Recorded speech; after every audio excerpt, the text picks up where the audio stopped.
Bismillahirrahmanirrahim. Assalamualaikum warahmatullahi wabarakatuh. Bersua dalam berita perdana malam ini, saya Husin Ismail. Dan saya Haren Tejimutusin. Berita-berita utama malam ini.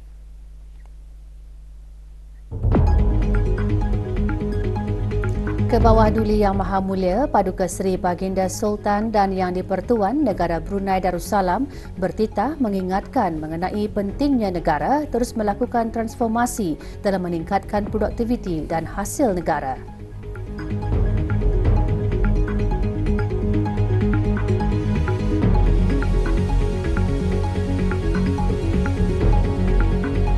Kebawah Duli Yang Maha Mulia berkenan berangkat ke istiadat pembukaan rasmi mesyuarat pertama dari musim permesyuaratan ke-21 Majlis Mesyuarat Negara.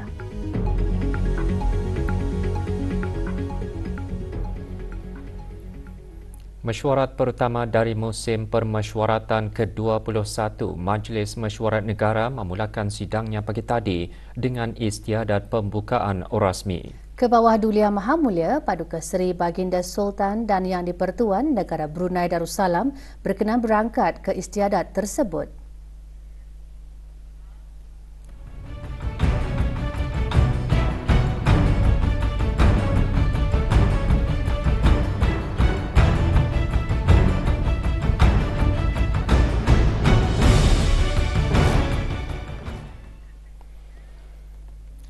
Kebawah Duli Yang Maha Mulia Paduka Seri Baginda Sultan Haji Hassanal Bolkiah Muizzaddin Wad Daulah Ibni Almarhum Sultan Haji Omar Ali Saifuddin Sa'dul Khairiwaddin Sultan dan Yang di-Pertuan Negara Brunei Darussalam antara lain bertitah memperkenankan bagi perubahan terhadap kekerapan persidangan Majlis Mesyuarat Negara kepada 2 kali setahun bermula tahun ini dan bagi Kementerian Kesihatan untuk mengemaskini daftar caj perkhidmatan yang sedia ada bagi penduduk tetap yang tidak mempunyai taraf kewarganegaraan stateless untuk diberikan kemudahan perkhidmatan kesihatan seperti mana yang diberikan kepada warga negara Brunei Darussalam.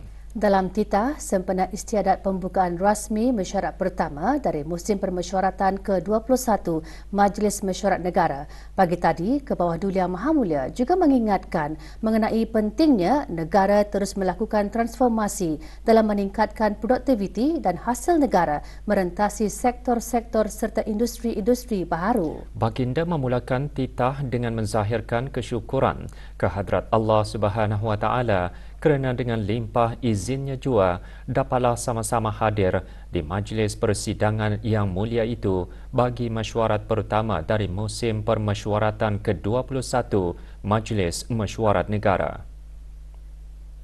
Datuk terlebih dahulu, sekecita mengucapkan setinggi-tinggi penghargaan di atas komitmen yang telah ditunjukkan oleh ahli-ahli yang berhormat, yang dilantik dalam usaha memajukan agenda pembangunan negara melalui sisi dialog, muzakarah dan lawatan kerja sebagai wadah penting bagi perkongsian pandangan di antara pihak kerajaan dan rakyat di negara ini. Adalah jelas peranan ahli-ahli Majlis Mesyuarat Negara untuk membahaskan perkara-perkara utama, termasuk memberikan maklum balas terhadap setiap dasar kerajaan supaya benar-benar menghasilkan impak positif terhadap kesejahteraan rakyat.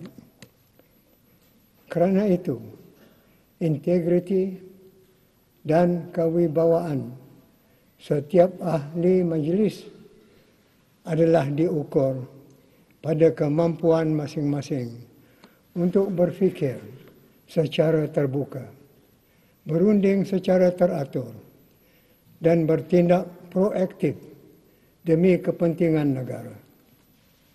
Melihat akan perkara ini, maka BETA telah memperkenankan bagi perubahan terhadap kekerapan persidangan majlis ini, iaitu kepada 2 kali setahun bermula tahun ini.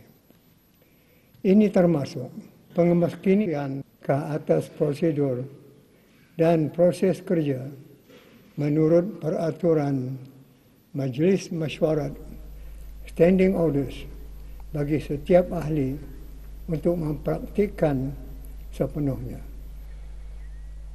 Titah Baginda seterusnya menekankan mengenai perubahan terhadap kekerapan persidangan dan penggubalan kod etika ahli-ahli majlis akan mengukuhkan lagi keberkesanan persidangan majlis.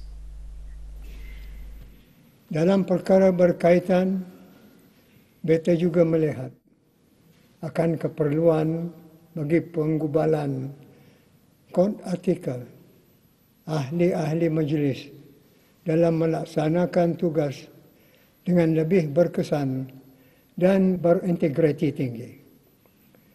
Perubahan ini akan mengukuhkan lagi keberkesanan persidangan majlis melalui perbincangan yang lebih teratur, fokus dan berkesinambungan serta mencerminkan kematangan dan profesionalisme ahli-ahli yang berhormat yang bekerjasama dengan kerajaan menjaga kebajikan dan kesejahteraan rakyat di negara ini.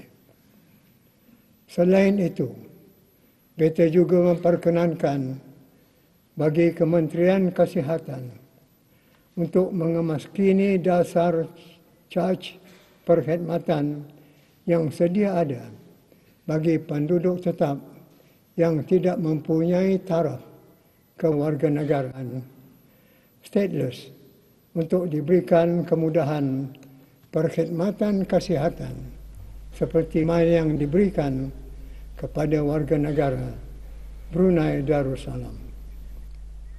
Berkaitan dengan ekonomi pula, Kebawah Duli Yang Maha Mulia bertitah usaha negara ke arah mempelbagaikan ekonomi juga sudah mula menunjukkan hasil yang memberangsangkan. Sumbangan keluaran dalam negara kasar atau KDNK bagi sektor bukan minyak dan gas, Titah Baginda telah menunjukkan kemajuan yang ketara dari segi purata pertumbuhan sepanjang tempoh tahun 2017 hingga 2023, iaitu sebanyak 4.3% setahun. Peningkatan ini telah menyumbang kepada peningkatan ekspor barangan negara termasuk pengeksportan produk-produk baharu dan juga penembusan ke pasaran baharu seperti ke Chile, Mozambik, Colombia, Peru dan Meksiko.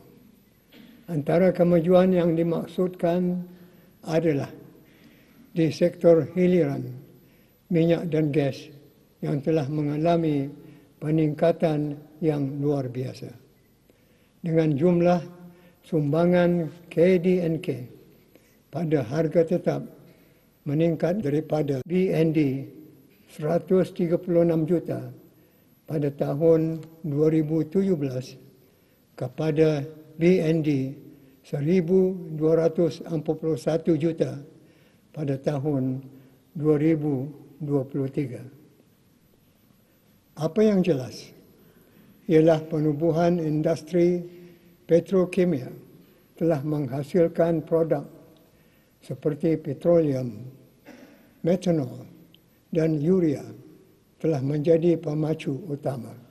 Selain itu, sektor perkhidmatan juga mencatatkan peningkatan iaitu daripada BND 1,485 juta pada tahun 2017 kepada BND 1,721 juta pada tahun 2023 dengan purata peningkatan tahunan sebanyak 2.5% yang disumbangkan oleh aktiviti-aktiviti perdagangan dan perkhidmatan perniagaan. Baginda seterusnya bertitah negara Brunei Darussalam akan terus memacu pertumbuhan ekonomi melalui aktiviti perekonomian baharu seperti pengeluaran petroleum intermediate derivative yang akan menjana aktiviti tambahan dalam sektor hiliran minyak dan gas, menjadikan negara sebagai hub bagi sektor kimia, pembuatan dan makanan dan menerokai aktiviti peralihan tenaga ke arah persekitaran yang mampan.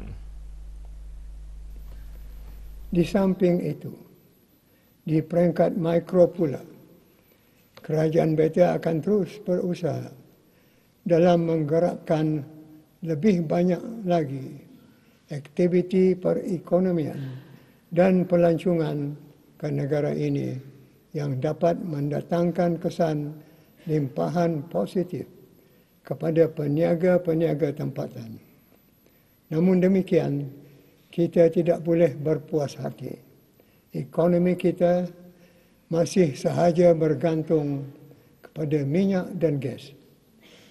Maka kita perlu terus melakukan transformasi dalam meningkatkan produktiviti dan hasil negara merentasi sektor-sektor seperti pertanian, pengangkutan, pendidikan, kesihatan, pelancongan, keselamatan dan perkhidmatan awam, serta industri-industri baharu dengan mengambil kira kepesatan teknologi.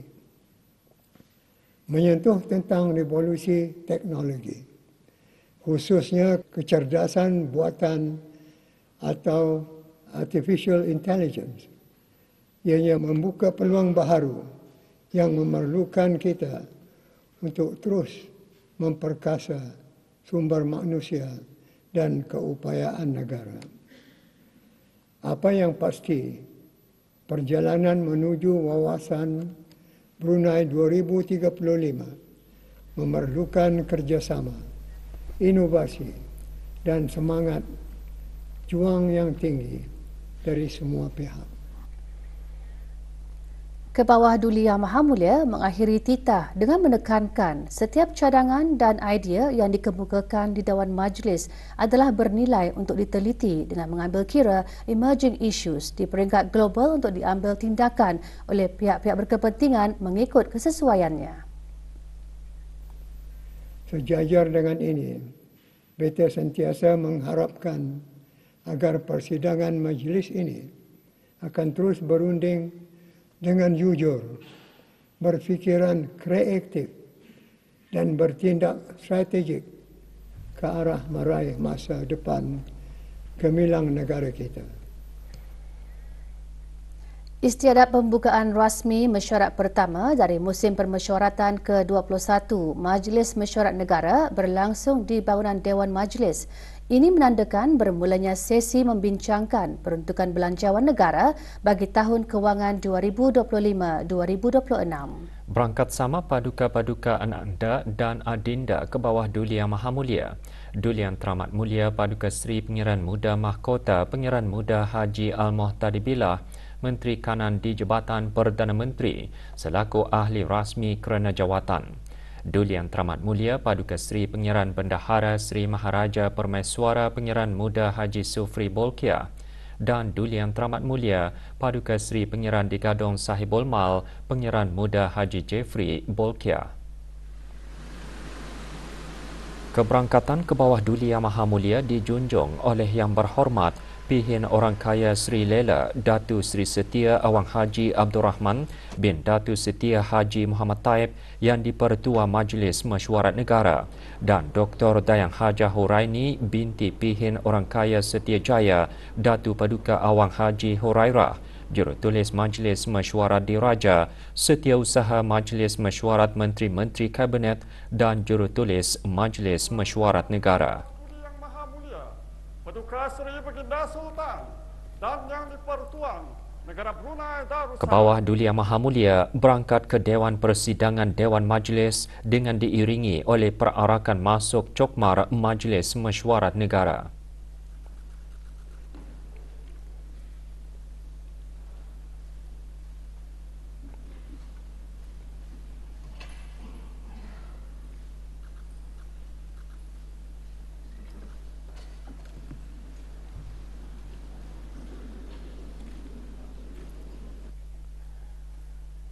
Doa selamat dibacakan oleh Yang Berhormat Pihin Datu Seri Maharaja Datu Paduka Seri Setia Dr. Ustaz Haji Awang Abdul Aziz bin Junid, Mufti Kerajaan. Atina fid dunya hasanah wa fil akhirati hasanah wa qina adzabannar.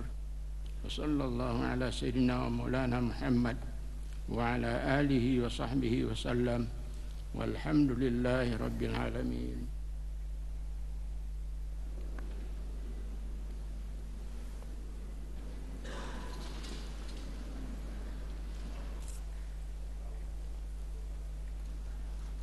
Persidangan Majlis Mesyuarat Negara kali ke-21 akan membincangkan dan meluluskan perkara utama iaitu Rang Undang-Undang 2025 Perbekalan 2025-2026.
Persidangan Majlis Mesyuarat Negara pagi tadi dimulakan dengan Dewan meneliti dan mengesahkan minit dari mesyuarat pertama dari musim permesyuaratan ke-20 Majlis Mesyuarat Negara yang telah bersidang selama 18 hari tahun lalu. Mesyuarat dipengerusikan oleh Yang Berhormat Pinurangkaya Seri Lela Datuk Seri Setia Awang Abdul Rahman bin Datuk Setia Haji Muhammad Taib yang di-Pertua Majlis Mesyuarat Negara. Ibni Almarhum Sultan Haji Umar Ali Saifuddin Sa'adul Hariwaddin. Dewan menangguhkan sidangnya pagi tadi dan akan disambung esok Khamis 27 Februari pukul 9.30 pagi. Orang ramai boleh mengikuti rakaman persidangan harian melalui saluran RTB Perdana dan RTB Sukma Indra pada pukul 9 malam bagi rakaman sesi pagi dan diikuti lagi pada pukul 11 malam bagi rakaman sesi petang. Laporan harian juga boleh diikuti melalui laman sesawang rasmi Majlis Mesyuarat Negara di www.majlis-mesyuarat.gov.bn.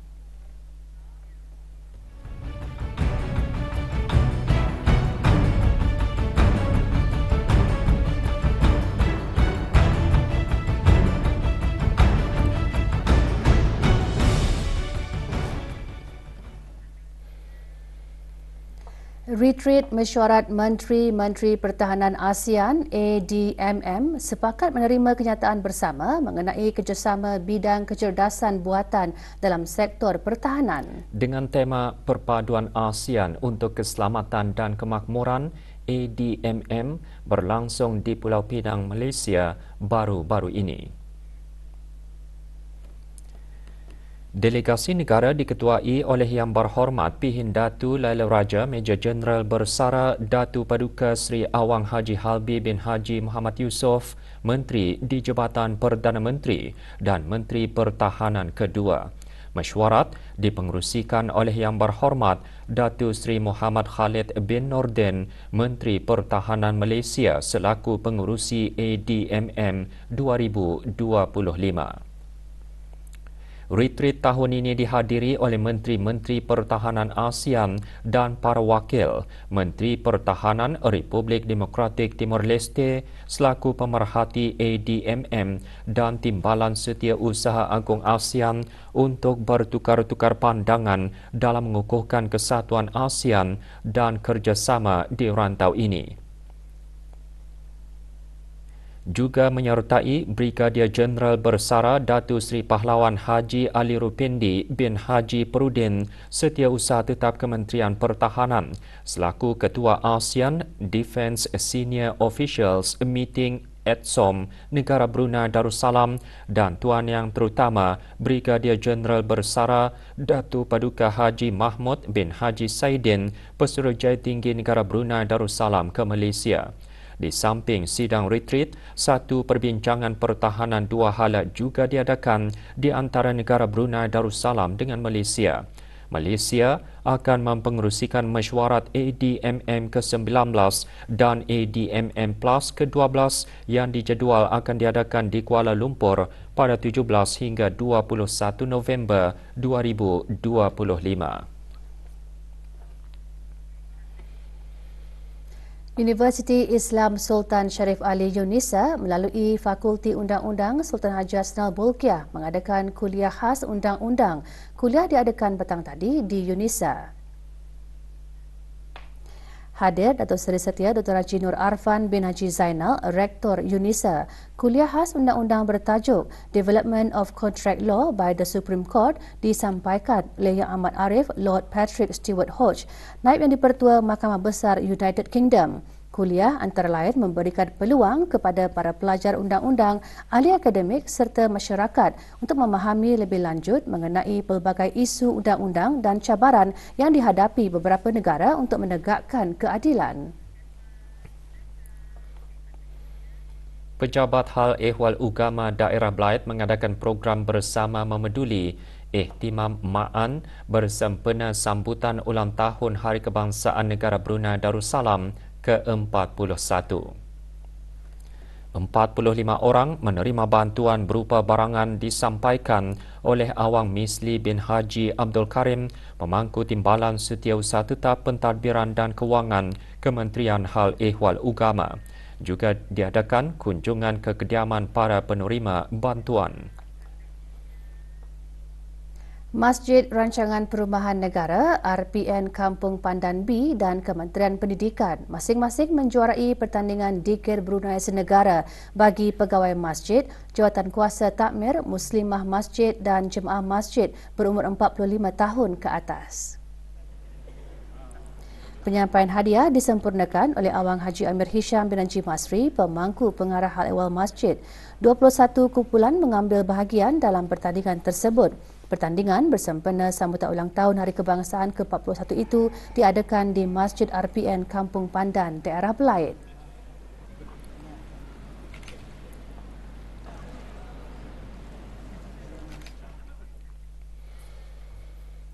Bagi menyantuni kesejahteraan rakan seliaan agar dapat mengharungi kehidupan dengan lebih baik dan bermakna, Persatuan Pemedulian Sokongan Selepas Penjagaan AFSA petang tadi mengadakan majlis penandatanganan perjanjian persefahaman MOU dengan dua buah syarikat swasta. Majlis berlangsung di persatuan tersebut di Jalan Kebangsaan. Penandatanganan MOU disaksikan oleh Awang Bahrain bin Haji Yassin, pemangku pengarah penjara. Pihak AFSA diwakili oleh Awang Haji Mustafa bin Haji Masri, timbalan yang di-Pertua AFSA, manakala Awangku Amirul Azizi bin Pengiran Jeffrey mewakili syarikat Reflection by The Jazz dan syarikat BD Creative Center diwakili oleh Syed Muhammad Halawi bin Borhan. 214 orang dilantik menjadi imam bagi sembahyang sunat tarawih di 79 buah masjid di seluruh negara.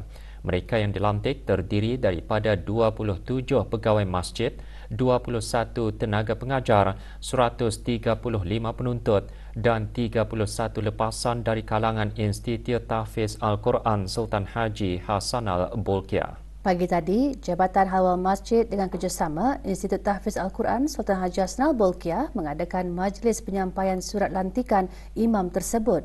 Majlis berlangsung di Masjid Sufri Bolkiah, Kampung Perpindahan Berakas. Penyampaian surat lantikan disempurnakan oleh Awang Haji Amir Hisham bin Haji Masri, pemangku pengarah halwal masjid. Penempatan imam tarawih antara lain bertujuan membolehkan imam-imam mengulang kaji dan memantapkan hafazan serta salah satu langkah bagi anak-anak tempatan khususnya belia mengimarahkan masjid di bulan Ramadan.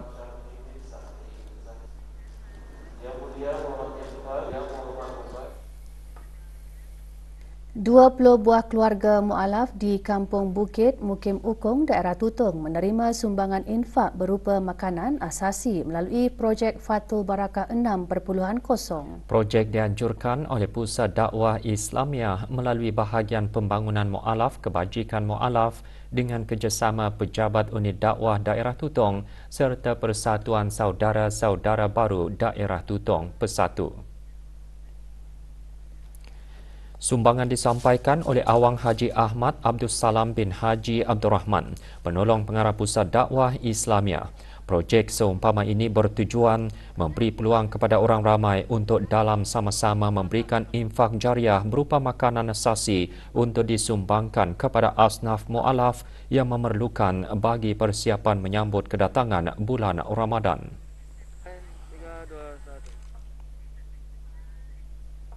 Projek Jalinan Kasih kali ke-17 Anjuran Radio Televisyen Brunei RTB diteruskan lagi hari ini bagi daerah Temburong. 5 buah keluarga terpilih di daerah Temburong menerima sumbangan bagi projek Jalinan Kasih yang diserahkan oleh Awang Izul Azam bin Datuk Seri Paduka Haji Muhammad Roslan, Pegawai Pentadbir Tingkat Khas.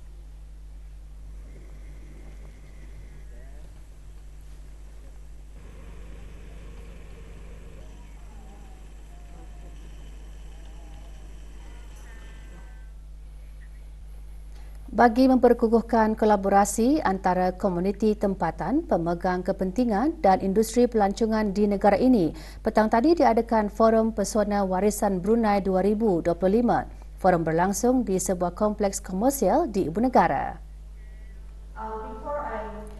20 peserta antaranya terdiri daripada petani, pengusaha, pemimpin komuniti dan pembuat dasar menghadiri forum tersebut. Hadir Catherine Nitiamuah, Pegawai Hal Ehwal Awam Kedutaan Amerika Syarikat di negara ini. Forum mengongsikan cara untuk memanfaatkan sektor pelancongan bagi pertumbuhan ekonomi, menangani cabaran dalam penglibatan komuniti dan mengintegrasikan penyelesaian digital.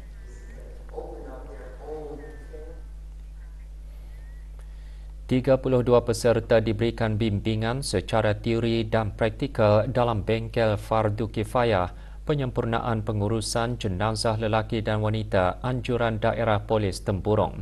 Bengkel diadakan di Masjid Utama Muhammad Saleh Pekanbangar, Temburong.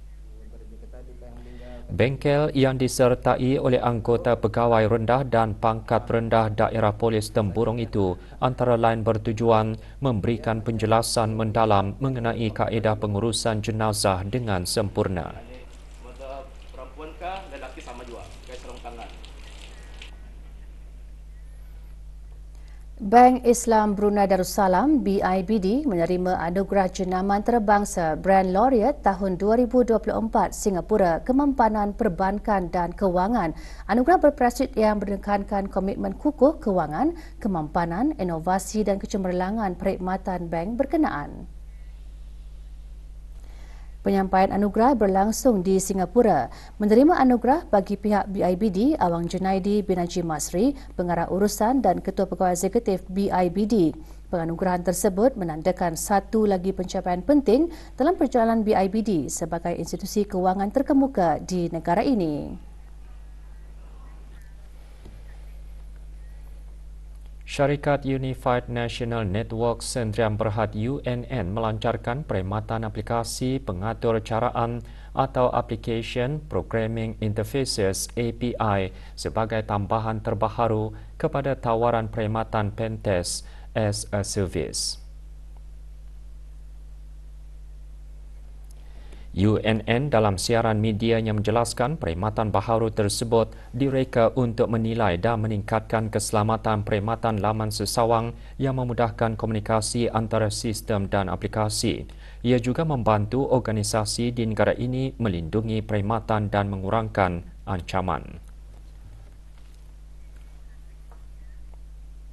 Jabatan Alam Sekitar Taman Rekreasi Justri mengeluarkan denda kompaun ke atas seorang individu atas kesalahan di bawah Akta Kesalahan-Kesalahan Rampaian 2021.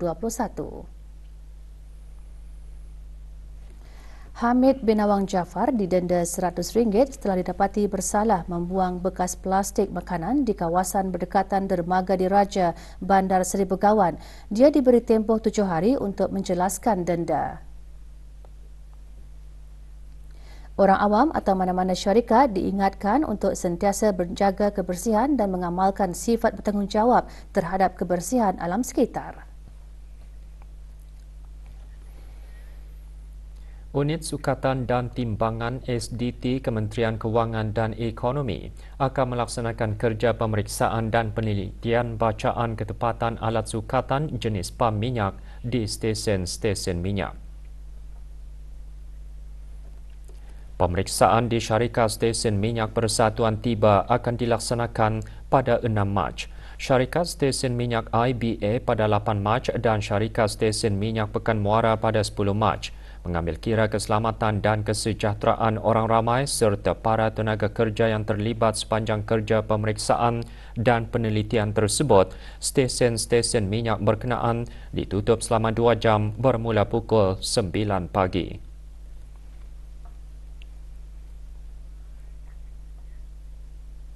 Orang ramai dinasihatkan untuk berhati-hati dengan maklumat tidak sahih susulan penularan hantaran di media sosial oleh pihak yang tidak bertanggungjawab yang menyamar sebagai Bank Islam Brunei Darussalam BIBD. Hantaran tersebut meminta para pelanggan mengongsikan maklumat peribadi melalui satu pautan palsu yang menyamai laman masuk bagi aplikasi NextGen Wallet BIBD. Berikutan itu, BIBD menegaskan pihaknya tidak pernah menghantar atau mengongsikan pautan yang meminta maklumat peribadi pelanggan. Sebarang aktiviti yang mencurigakan, para pelanggan dinasihatkan untuk segera melaporkan kepada pihak bank berkenaan.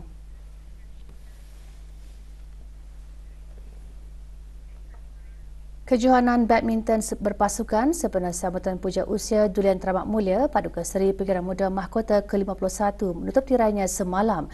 Kejohanan berlangsung di Pusat Belia Bandar Seri Begawan. Hadir Awang Haji Zakaria bin Haji Serudin, Setiausaha Tetap Kebeliaan Kementerian Kebudayaan Belia dan Sukan. Dalam perlawanan akhir tersebut, pasukan Selected Stars MD92 muncul juara. Kejohanan merupakan anjuran syarikat Othman and Associates Consulting Engineers dan pasukan bola sepak Selected Stars MD92 dengan kerjasama Persatuan Badminton Kebangsaan Brunei Darussalam dan Jabatan Belia dan Sukan Kementerian Kebudayaan Belia dan Sukan. Bersempena dengan sambutan ulang tahun Hari Kebangsaan ke-41, Sekolah Yayasan Sultan Haji Hassanah Bolkiah menganjurkan perlawanan catur persahabatan bersama Sekolah Antarabangsa Seri Mulia Sarjana. Perlawanan berlangsung pagi tadi di Sekolah Rendah Yayasan. 24 pelajar menyertai pertandingan terdiri daripada pasukan sekolah rendah dan menengah dari kedua-dua institusi. Perlawanan bertujuan memupuk semangat kesukanan, pemikiran kritis serta mengeratkan hubungan antara pelajar. Liga Perdana Singapura, Brunei DPMMFC meneruskan saingannya malam ini menentang Hougang United di Stadium Jalan Besar Singapura. Sementara itu, satu lagi perlawanan pertemuan antara pendahulu Liga Lion City Sailors dengan BG Tampines Rovers di Stadium Bishan, Singapura. Saingan Piala FA Brunei, Kota Ranger FC menyamakan kedudukan 2 sama dengan KBFC dalam aksi saingan kumpulan C semalam. Perlawanan berlangsung di padang dan balapan Kompleks Sukan Negara Hasanah Bolkiah Berakas. Pada separuh masa pertama, KBFC mendahului perlawanan melalui tandukan awangku Muhammad Syahrul Izan Pangeran Syafri. Bersambung separuh masa kedua, KBFC sekali lagi berjaya menggandakan gol hasil rembatan Muhammad Hafi Muhammad Beni Boi untuk kedudukan menjadi 2-0. Gol penyamaan Kota Ranger dijaringkan oleh Musa Muhammad Musa El Said Mustafa. Kedudukan dua sama kekal hingga akhir perlawanan sekaligus berkongsi satu mata.